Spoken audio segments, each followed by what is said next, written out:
Hey, Pronouncers. We've got a bit of a reflection episode. Some year-end shop organization things that Stephen was talking about. Budgeting for 2026. I always find that a little bit tricky, but breaking it down a little bit simpler. And yeah, you're never too small to start being able to do this and getting a hold of what is the plan, not just getting to the end of the week. What is the plan a little bit further to a year out? So we're going to dive into that stuff, but you guys know we have amazing partners that this year have supported us and have actually for quite a few years. We've got some great partners there too. So first up, Stalls. If you're ready to take custom apparel to the next level, Stalls is the leader in heat printing solutions. Steven's actually sharing some of the Stalls work he's done on a really cool pop-up that they released, and some of the patches that they've got. But make sure to use Hustler20. That's 20% off your DTF transfer order. Use that code word Hustler20. They've got equipment, transfers, and support for your business to stay smart and stay ahead. Visit stalls.com today and know that every job will be a success. Bruce, you've heard of multicraft_daddy. He's still putting out awesome Instagram videos. I think he dropped one the other day. If you need ink supplies or a daddy, Multicraft Screen Printing and Digital Supplies for over 50 years has been providing you with top brands at competitive prices. I think he's been sponsoring the podcast since we opened it up. It's been like 3 or 4 years. So if you mention the Printavo podcast, you'll receive an extra 10% off your first order. Dave Eggers does an amazing job. He gives away a free case of PMI tape for every episode. So all you have to do is go to Instagram, look him up, multicraft_daddy. Tell him we sent you, send him a DM, and yeah, you might win a free case of PMI tape. We appreciate you, Dave, and the Multicraft team. I just had a friend who bought a shop in Chicago, actually, and connected him and Dave, and Dave was like, hey, I want to swing by. I want to see everything and meet and everything like that. So nothing like having a partner like that to be able to help your business. Easyway.com/giveaway. This happens every single month now. I love the giveaways here. So $250 in product credit. Easyway.com/giveaway. They've got a monthly giveaway program to give back to your amazing customers. I don't know. Maybe you can enter every single month. So you definitely should drop your email, drop your, your co-owner, co-founder's email, and so on. Easyway makes reclaiming screens a whole lot easier with Easyway's system, chemicals, and equipment. Don't miss the giveaway. That's easyway.com/giveaway.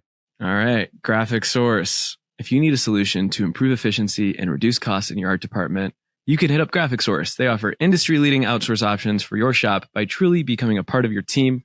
We've got a team at Graphic Source. They plug and play with Printavo and other shop management softwares.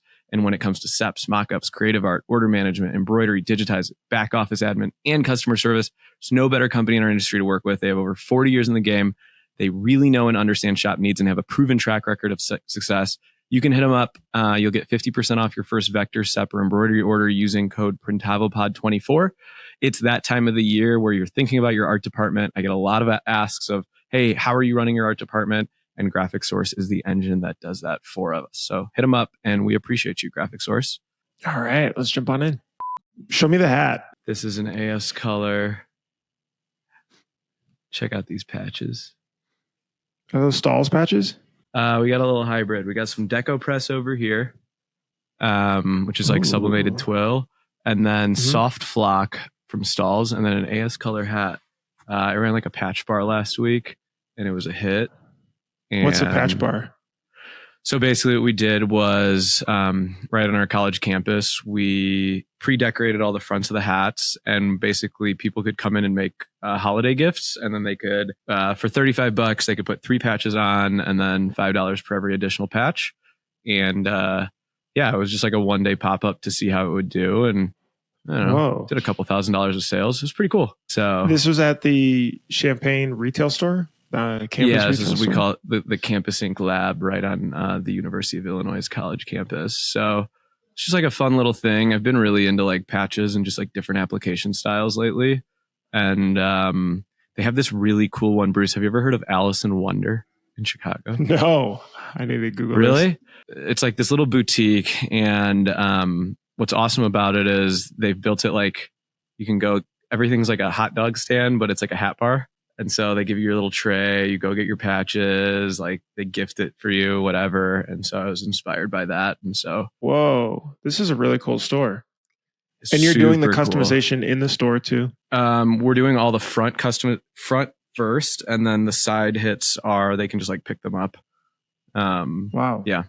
That is sick. I know you're doing a lot of, you like balancing the in-person, I think because your personality, you like building stuff too. Like you like working with your hands on some of that stuff. Yeah. I mean, I've done a patch bar at some different like conventions for some clients. I did it at this fraternity convention in May, and there were all these different booths, basically to network with all of the leaders in the Greek space. And our booth was rocking the entire time, lines the entire time. And all the other booths were like giving us side eye. And I was like, we're just throwing the party. And every single person had one of our hats on. And then from that, you just meet so many people. I think this is like what maybe Justin Moore had said is like, when you start activating in public, you just get more, sailing your winds. And then literally like, they're like, can you come do this at our convention? Can we do this here? Can we do this there? And so okay.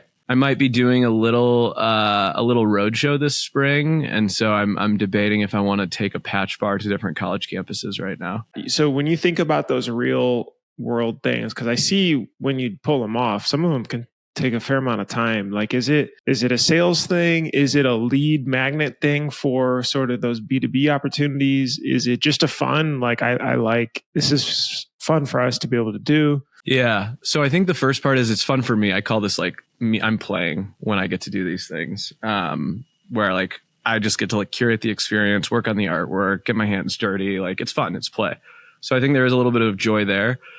But what I think about is, there are these like billion-dollar companies that are always doing PR and marketing, like the beer industry or the liquor industry, right? Like every festival you go to, every concert you go to, they've got giveaways, whether it's like Celsius or Liquid Death or whatever, right? And those are really expensive activations, right? They're essentially just like big billboards. So my thought process is, how can I go out in public and activate, but also break even along the way? So, if you did a hat bar and it broke even, but you had 200 people come to it, it's essentially like break even PR, break even marketing. So that's how I think about it in my head, because you do have to get out there. And so why not actually just show the world what you do? There's no reason why not. So that's how I think about it in my head. AS Color with their retail stuff, right? I mean, that's kind of what you said is, hey, we're trying to break even on retail, but it's a really great brand exercise to elevate it and pull our product through decorated apparel shops. Yeah. So what you alluded to is I might be pulling off a little stunt this spring. More to come on that. Well, you shared something on your... Did you share something or was that private? I can't remember. It was on my public story. I may have procured a very large racing trailer, and we're going to see... You're doing the Baja 1000? We're going to see what happens. So I'll talk about it later when it gets announced and stuff. Also on your Instagram story, you were just with like labeling crazy. And I remember we were talking about the annual wrap up goals. So if you guys want to see this doc, this is something we worked on and put together. This is your shop and you as an owner, all the things to think about as this year wrapped up and what to think about going forward. You could download it in the link in the description below. Chris, if you could drop that in, thank you. But yeah, yours was like, I label everything. And I was like, all right, let me write it down. And I actually saw you labeling everything yesterday. What's all like, tell us more about that. Yeah. So I don't spend a ton of time in production, maybe one day a week, because I don't want to be in everyone's hair. I have like a little bit of OCD, and I think when I'm there, the pressure's on a little too much. And so I like to like give them their space to lead and manage and do their own thing. But then there's also things that I'm like super particular about. One thing that I'm ultra particular about is labeling. And we have a label maker here. And so I've spent this week down in Champaign, just because like we have shipping cut off and I'm here. And basically what I've been spending my time doing is just like making lists of like, what are our winter projects that we're going to do? And so I was like to Jenna and Chad, I was like, hey, where's that label maker at? And yesterday I was like, you know what? I'm going to go into our DTF room and I'm just going to make some small improvements and label all of our scissors and all of our dustpans and make sure there's hooks on the printers. And I'm just going to do that today. And it just got me going. And then I found the laminator. Got a laminator, right? Because like now is the time. We have basically, from Christmas to like January 15th or 20th when things are going to go slow. And how do we make a drastic improvement in the shop? What are things we can do? And so I essentially started making this playbook for all the renovations we're going to do, our consolidation of supplies, like a whole labeling thing, something that I do. This is Hurricane Steven talking right now. But, when I see something, I usually want to say something. And instead of saying something, I've started to put blue tape on it. And essentially, anytime I see something in the shop that doesn't belong there or I have a concern about, I just put a little piece of blue tape. And it's basically that's your yellow flag. That's my flag. Because it's like, what's that order doing over there? Oh, those are returned. Or what's that over there? Oh, what's that? Why is there simple green and the purple goo for cleaning supplies? So I just put a bunch of it. And then the plan is, after Christmas, between Christmas and New Year's, we're going to have a day where anything that has blue tape is going to come to the middle of the shop and we're going to figure out what to do with it. Whether we need to throw it away, whether we need to organize it, sort it, figure it out. Cause as you're busy during the fall, you just accumulate crap. It's just crap, And when you go to some of these big facilities, right? I toured Printful, everything has a place. Everything's beautiful, right? Every Windex bottle is labeled properly. And I just think that's awesome. So that's kind of what I've been doing. Yeah, you went down into the weeds. I mean, it was like dustpan 1, dustpan 2. It was very, very specific. And then on the dustpan, it was like dustpan 1. So you matched, where it is hung and then also what it was. Yeah, it's like shadow boxing or whatever. I did it last year in our tool room with all of our tools where they cut. Lee Stewart does a great job of this. Scott from King Screen does a great job of this. It's a bunch of lean stuff, but basically, we have screwdrivers, scissors, knives, wrenches, whatever. And they cut pieces of foam where all of the tools go and label them. So we know where our tools need to be, back in our, in the back of our shop. It's not just slid in a drawer. Yeah, because how many times do we have to go buy more scissors or knives or tape dispensers, right? And it's just that's waste and it sucks. And so if you can spend the time getting it organized, they don't know this yet, but I have these retractable bungee lanyard things coming for the scissors. I was trying to find a pair of scissors the other day and I couldn't find a pair. And I immediately went on Amazon and I'm like, retractable tool management thing, and found these bungees. And I was like, okay, we're never going to lose scissors again. And a lot of it comes from Jed, my business partner, who is in the welding industry too. And he's like, we never lose a crescent wrench because I chained them up 15 years ago to every spot in the company and I haven't had to buy them for 10 years. That's really You didn't cool. have to do that at I like Printavo that. for code. No, we just left the office a mess. How was your, so you had for folks who don't know, in fabric, the big piece of fabric is the monthly meetings, and it's ran by an EOS certified coach, and people, bring their metrics and things that they didn't hit. Right now they're doing a lot of year-end planning and reflection. Whatever you can say, just how's things have been going? It's awesome. So I have a core group, 7 other shops. We're all pretty good friends. We meet with Michael once a month.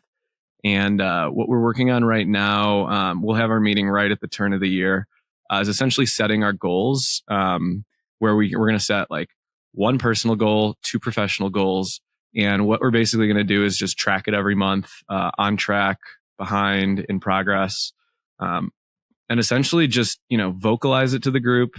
And then every month, just check in, right? And we try to be as specific as possible. So, for my personal one, it was I saw on average, I was exercising about 12 times a month. And so I set my goal of, can I exercise 13 times a month? Can I just do, 13, right? Whether it's 3 one week, 4 the next week, 2 and 5 or whatever, but is it 13? Or there was a profit percentage target that I want to hit. So I don't know. It's kind of cool. Feels like therapy sometimes. It's crazy. We do these meetings for 2.5 hours, and after it, we're all just like fired up, and it's something we look forward to every month. So yeah, it's been pretty awesome. What other are you starting to do some year end stuff with your CFO and like, head of sales and other leadership or like what is some of like what's a peek behind campusing? Hey, we're slowing down now in 25, looking at 26. What does that look like? So we don't slow down. We're fortunate because we have basketball season, Bruce. So, we will go hard until April. But we get a little breather here where we start to work on our projections for next year. And essentially what we do, our CFO does an excellent job of this, where he looks at this year's budget. He also looks at what we projected last year and tries to figure out where we missed, right? Like we missed in payroll or we missed in spending on, consumables. And so then he basically takes all of that, figures out what he learned, and then he'll talk to each team to basically say, what do you think you're going to do in the spring? This is the target for the company. And then he'll build the budget around more like conservatively, he'll build the budget around what we did last year, but he'll build a projection around what we want to do in the future. And so he'll basically try to thread that needle segment by segment, department by department, line item by line item, and give us a shell that we can essentially use. And then we have to turn that over to our investors as well. So how did you do that before? Because most folks don't have a CFO. I remember when I was doing that, I literally took like the last 3 months dumped out of QuickBooks, or I think I used Bench or something at the time. And I just tried to drag them across basically. And that was sort of like, okay, I think this is what makes sense. And then this is how I know when so we could hire someone for this role in June because we'll have the budget for it and so on. Were you like, how did you do that before? Was it rough like that or was it a better way? Because most people also don't have a CFO.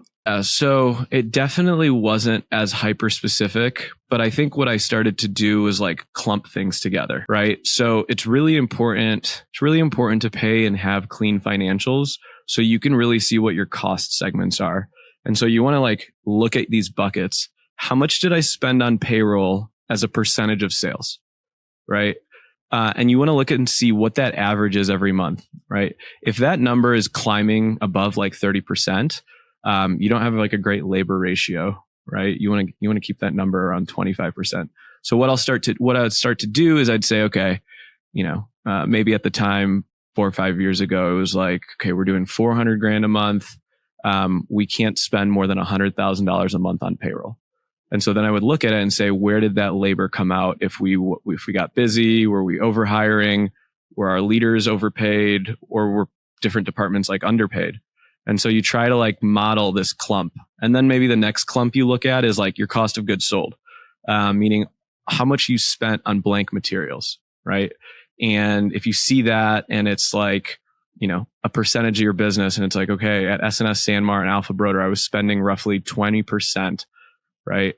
You can start to create these like buckets. Does that make sense? And that's how you reverse engineer profit by clumping it all up. That's a way easier way than getting too in the weeds. Like I like those high level buckets versus, you can go so deep into the budget, like what your accountant has to see for year end stuff.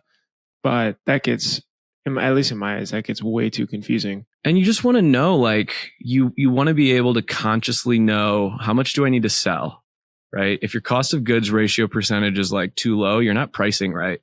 And you could be selling a lot of bad work. So like having these like couple numbers in your head, what's my payroll? What's my average spend on blanks? What am I doing in sales? Because the rest of the expenses, Bruce, like generally stay the same. You generally spend the same on ink, right? Or you generally spend the same on toilet paper or rent or utilities, right? Like those are more, I don't know, more static. So yeah. That is one thing I wish I feel like when we were 3-4 people, you don't emphasize that budget planning enough for the year. And what I think happens is you then also get behind on hiring the next person to help you out. So even just like the basic buckets you're talking about, it's like, hey, you're not too small to roughly project this out to say, hey, can I comfortably bring on this account manager or this press operator or so on, in June, for example, and therefore I need to start looking for this person in March, for example, because it's going to take some lead time. Because when you say, oh, wow, we could do it in June, you're looking at the hiring plus training, you're closer to the year end and now you're way behind too. So anyway, I guess you can never be too small to start looking at this stuff from a high level. Yeah, I mean, you can never be too early. It's never too early, and it's important that you have some people in your backcourt that can help you look at it, whether like it's an advisor or just like another business owner. With like my fabric group, I'll share like my P&L and be like, hey, can you look at this? What do you think about this? Right? It's just important to raise awareness. Be like, am I doing this right? I found this good quote and I shared it around because I thought this was helpful. So one of the things I couldn't quantify was, hey, if somebody, is in X role and they want to move to the next, level up, what is the sort of job description of, let's call it a sort of junior account manager to a senior account manager or sales rep? Like what are the capabilities? What are the skill sets needed to be able to get there? And this person broke it into 5 levels for almost every single role. And then you have to kind of specify it. But let me just read this quickly and get your thoughts on it. So the goal of this is how to push team members to self-manage better. And then I think that also correlates to them moving up the ranks in their role, right? So someone that just comes to you with problems over and over and over again, definitely more on the earlier junior end, versus someone who can self-solve and just fix stuff and maybe let you know, is more of the senior end. So level 1, someone says there is a problem. Level 2, they come to you and say, hey, there's a problem, but I found some causes to it. That's it. Level 3, here's the problem. Here are some possible causes. And here are some possible solutions. I need you to make a decision on it. Level 4, here's the problem. Here's what I think caused it. And here are some possible solutions. And bonus, here's the one I think that we should pick. And then lastly, now level 5, hey, I identified a problem. I figured out what caused it, researched how to fix it, and I already fixed it. Just wanted to keep you in the loop. And I really love 1 to 5, again, saying, hey, I think you're at level 2. This is what level 2 does. This is what I want you to be able to do to get to level 3. I have some strong feelings about this because I think, so I've read this before of like, if you're going to, train your employees that if they find a problem, they're going to come to you with a solution, and the best ones are going to come to you with a solution, and the bestest ones are going to have it solved. Does the owner actually give employees both the authority and the responsibility to make those decisions? Or do they treat them like a child and make them come to them for everything? Ooh, that's a great question. I actually think I'm thinking about myself. I think it's a combination of both of those, what you said. In that, because go ahead, keep going. Well, it's just, hey, there's a problem. And then you as the owner want to be the solutioner. And even if they come with a solution, you kind of like, change this, and then be able to do it. And dig deeper on that. If that is, and that's how most small businesses are. Hey, there's a problem. And then the owner comes in and firefights, do this. Step 2, the employee goes, oh, here's a problem. Here's what I think they should do. When the owner says, no, do it this way, what does that train the employee to think?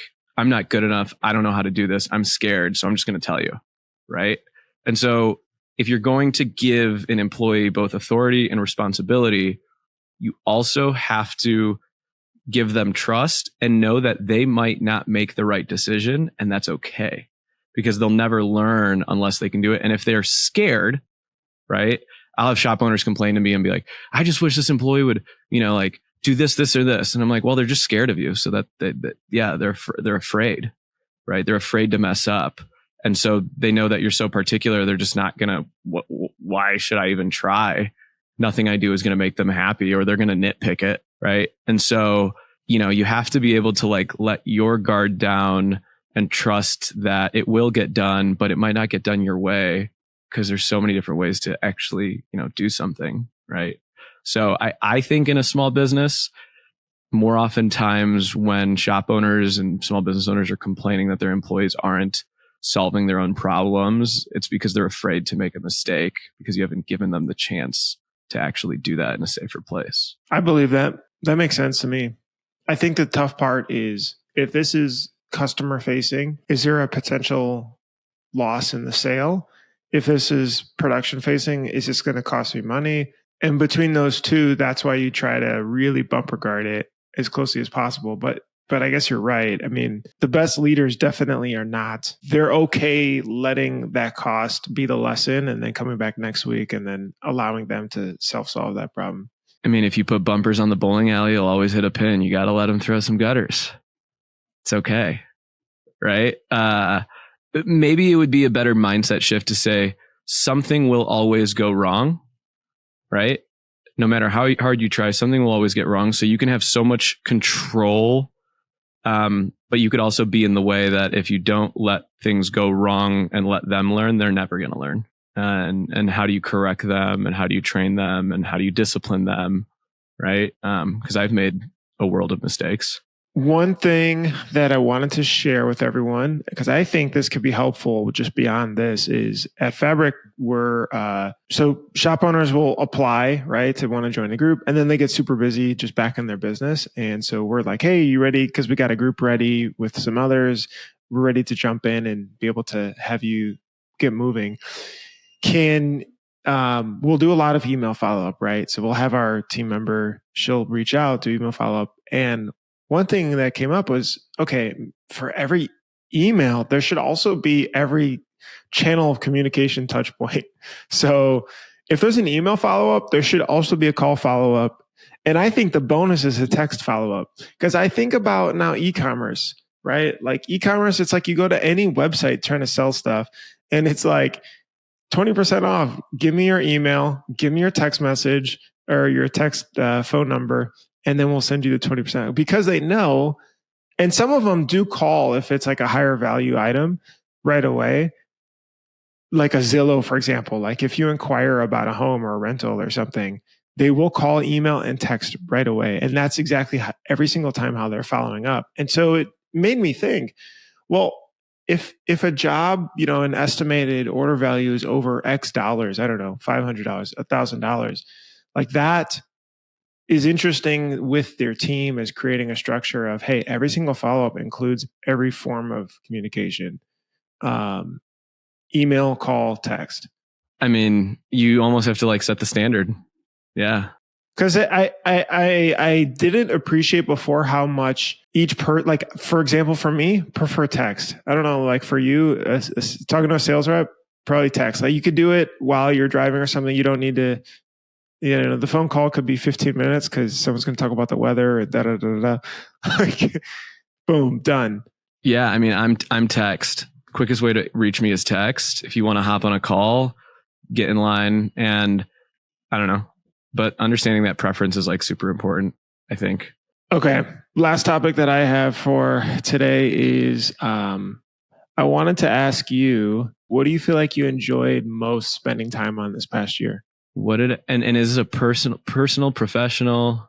How do you want to frame this? Let's say work related, but obviously it gives you, personal joy, but it doesn't have, the thing is that it doesn't have to be value add to the business. I'm just curious on what, like when you worked on it, you can get into the, flow focus mode and, you don't go to the bathroom, you don't eat for X hours, and you really enjoyed spending time on that. Campus Inc. went through an investment round this summer, and that was grueling and daunting. And we're talking 10 to 15 meetings a week, pitching to investors, talking to them, sending out reports, diligence requests, kind of external facing. That sucked the life out of me. I think I would text you and be like, dude, I had a whiteboard actually. It's like, this is awful. It was awful. My joy comes when I can work on product with the team, and we can really be thinking forward of okay, what's the next best thing that we're going to do? and how do we bring like the holy shit factor. So I really, really, really enjoy working between our marketing and creative team to just like push them and like bend their brains around, okay, now like what can we do different? What can we do better? And so like having Illustrator open, figuring out a huge campaign that we're going to do, figuring out how we're going to, activate with different athletes and all that stuff, that gets me going. And I have so much fun doing that. That is like play. The other thing that I really enjoy is sales. Like I love talking to clients and pitching them and being on those client calls. And so I started doing that just a little bit more with our sales team. And it was just fun because, I'll make a sale, they'll make a sale, and we'll debrief about it. Or we'll strategize. Hey, what's the best way to do this or this? So that to me was like so much fun. To be spending time doing that. It just gets me going, something cool that's happening is we're starting to work with some really big national clients like Dick's Sporting Goods. And so like, okay, how do I put together the best pitch for Dick's? Yeah. What is a conversation like? Is that in person or a Zoom, or do you got to wear like a collared shirt or what? Like, no. But I'm like, okay, this is the next level of Jumanji, right? Like, if I can do this right, they can spend millions of dollars with me. And how do I serve this on a platter? So like, feels like it's a challenge again. So that's really, really, really fun. I think joy this year personally was really leaning into hobbies. So, photography, piano, tennis, golf, and just like making sure they were a priority. I think I took like 47 lessons this year on piano. And just like, do you have a video of yourself in like January this year to now in December? Or can you tell a big difference? Oh yeah. Crazy difference. And so like getting to do that, and actually getting to like, go, play like super competitive tennis a couple nights a week. I didn't have that for a long time. And now it's like a part of my week I just like never want to miss. Right. I play a lot of golf. I really, really like playing golf. It's super therapeutic for me. And I just like found time for it. I was like, okay, I'm just going to golf at like 7 a.m. a couple times a week, or go do this or go do that, or, so I don't know, like that when you're doing those things, whether it's like fitness, fun, I got into running a ton. It's just like, it lets you then think about all the stuff that you want to do. And so whether I'm out golfing or playing tennis, or you're like, oh, that's a good idea. And then you can get back to your computer and you're like super jazzed up. I don't know. How is it with you in surfing? Is that your...